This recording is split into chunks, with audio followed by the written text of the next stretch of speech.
Welcome to Built for This, the podcast where real estate meets real life skills. Hosted by Andrea and Alissa Bicar, each episode features investors turning their unique edge into long-term rental success. Hello and welcome to a special episode of the Built for This podcast with just your co-hosts. I am Alissa Bicar, the consultress, here with my partner in crime, Andrea Lane, the fearless real estate investor. Hey, Andrea, we're our own guests today. Very excited. So we are starting something new where we'll do a one-on-one podcast, meaning Alissa and I, that's it.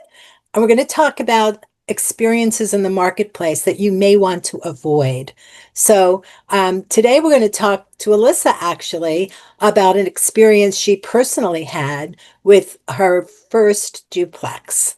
So Alissa, you purchased this duplex, and tell us a little bit about how the purchase went and what the deal was about. So I underwrote this duplex deal to buy with a joint venture equity partner.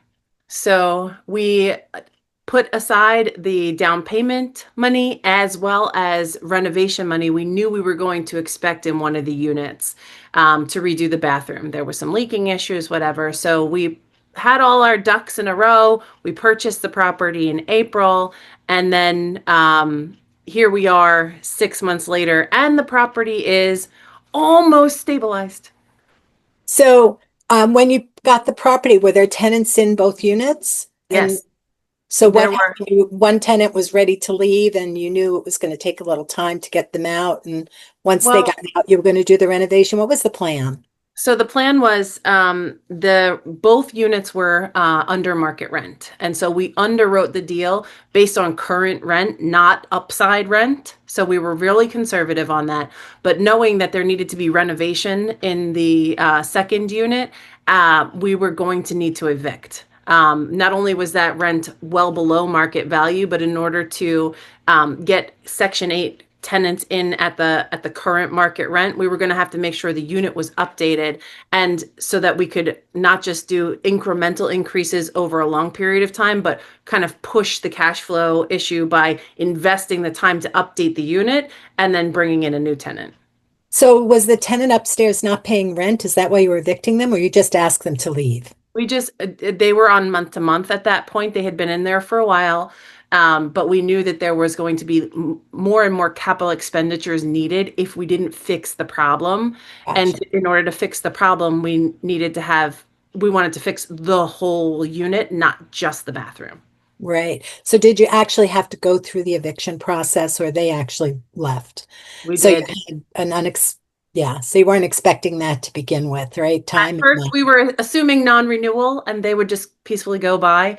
But in order for them to peacefully go by, we did have to start the eviction process in order to let them know that we were serious. They weren't behind on rent, but again, the larger looming issue was that the property would continue to need more and more work over time if we didn't get them out, get the unit updated and refresh and start anew. That makes sense. So now you got the unit updated, right? They're out and you got the unit updated. And do you have new tenants now in place, or what was the story with the renovation? How did that go, and where are you moving with that? Well, so we had a pocket of money for the renovation.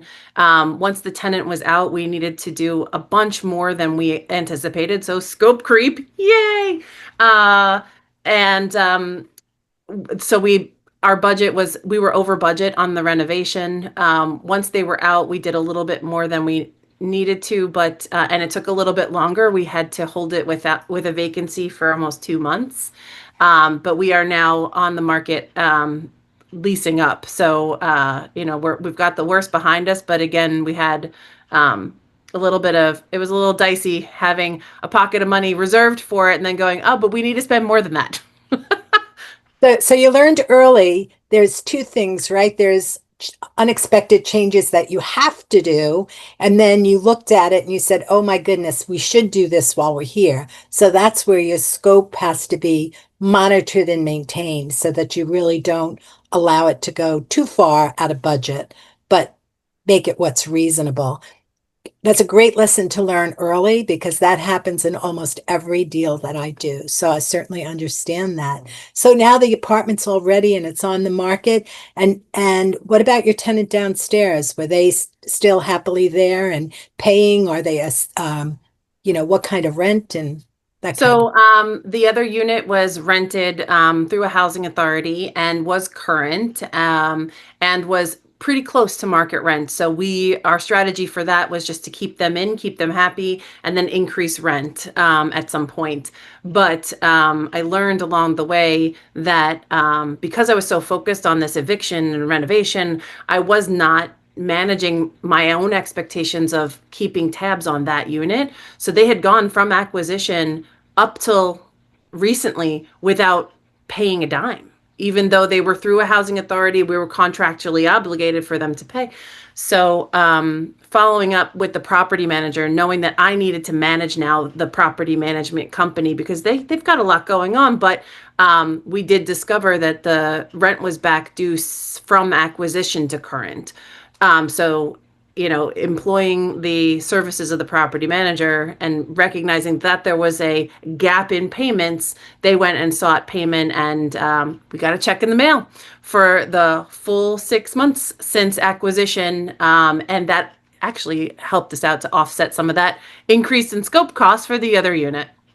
That's great. So you learned a valuable lesson. I love property managers. I really don't want to manage a property, but you have to manage property managers to your expectation. So I assume at this point you put in place a process with your property management to ensure that doesn't happen again. Oh, so lesson learned.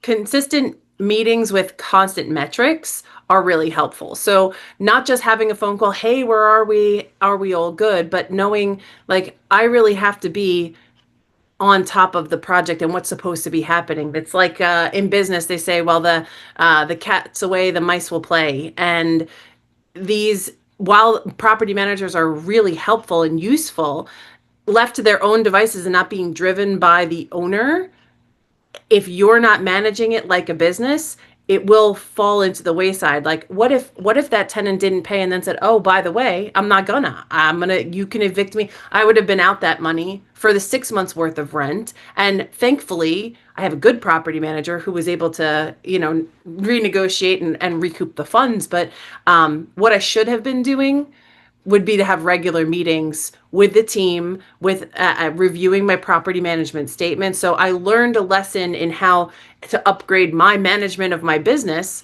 by checking in and making sure all of the pieces are in place and they're all moving forward, which I did for the eviction piece, but I did not do it for both of the units at the same time. Yeah. So what a valuable lesson, right? There's no such thing as passive income. You have to keep on top of things. And that doesn't mean you're going to spend hours a week or hours a month working with a tenant if you have a good property manager. But it does mean that monthly you're going to meet with your property manager for 15 minutes and say, here's what I see. What do you see? Is there any challenges we have this month? Or do you see anything for, when people are going to be moving? When is that happening? What are we doing to promote the rent before the people move out, right? So you want to make sure you're on top of them. That's a really valuable lesson to learn early because it's something that many people think the property manager isn't doing a good job. Well, their property manager may be doing an okay job, but if you're not managing them, and it doesn't take a lot of work to do that, then you're not going to get the same results you expect in most cases. Yep. And so this is what happens. These are real lessons from the road, like what is happening real time and how I get to renegotiate how I show up as a CEO of my own real estate investment business.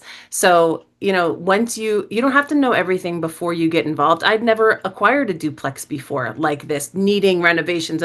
It was a new experience for me, but understanding the principles of consistency and management and knowing what to measure, again, my business brain clicked back on and was like, oh yeah, so this is something you already know how to do. You have to just implement a system here. So the right systems and processes about how you get to show up as the owner and how you can manage expectations with all of your partnerships, the people that it takes to run a real estate investment business, it's really valuable to know your role and then what the expectations are to manage the other roles involved. Because ultimately, at the end of the day, I'm left holding the bag if things go sideways. Like, it is my responsibility, so I must act like a business owner.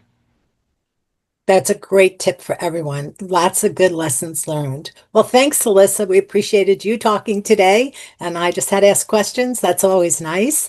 Right And on. I look forward to seeing you on our next podcast. Yeah, if you're listening to this on a streaming platform, don't go away. We have another amazing guest lined up for you right after this. This wraps another episode of Built for This. If you're a real estate investor with a unique edge, apply to join us at builtforthisshow.com/guest.